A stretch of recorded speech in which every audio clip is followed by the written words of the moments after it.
Le Jazz and Heritage Festival de la Nouvelle-Orléans attire chaque année des milliers de passionnés de musique et de gastronomie. Parmi les incontournables, les pralines de Loretta Harrison. Aujourd'hui, son fils Robert Harrison perpétue l'héritage de cette douceur légendaire au cœur du festival.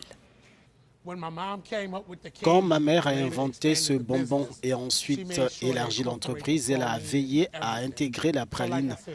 Par exemple, des cookies à la praline, des cookies aux pépites de chocolat à la praline, des semelles de chaussures à la praline, des beignets aussi. Tout commence et finit avec la praline elle-même, un bonbon français fait de beurre, sucre, lait et noix de pécan. Ma mère l'a perfectionné et a fini par créer de nombreux produits avec cette simple recette. Depuis des décennies, les Harrison sont un pilier du festival. Ils apportent aux visiteurs non seulement une douceur, mais une véritable expérience de la culture locale. L'amour de Loretta pour la Nouvelle-Orléans et ses habitants se retrouve dans chaque bouchée et dans chaque sourire.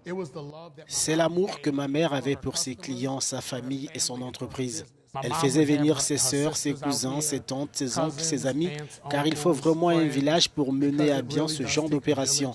Nous parlons d'un millier de biscuits à la patate douce par jour pendant 8 jours. Elle a ouvert le premier magasin de pralines afro-américains à la Nouvelle-Orléans, ce qui a évolué en Jazz Fest, puis en d'autres festivals. Et son véritable projet, son cœur, c'était le Jazz Festival.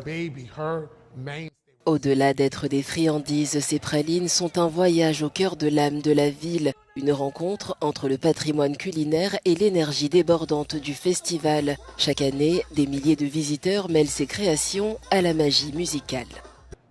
C'est super pour la ville. Ce sont parmi les meilleurs plats et musiques que vous pouvez imaginer pendant 2 week-ends d'affilée. Et juste le fait que Loretta's Pralines soit impliqué là-dedans, c'est génial. Et c'est là la magie du festival. Entre 2 concerts, chaque bouchée raconte une histoire, celle d'une famille, d'une ville et d'un amour intact pour les saveurs. Et le tout jusqu'au 4 mai.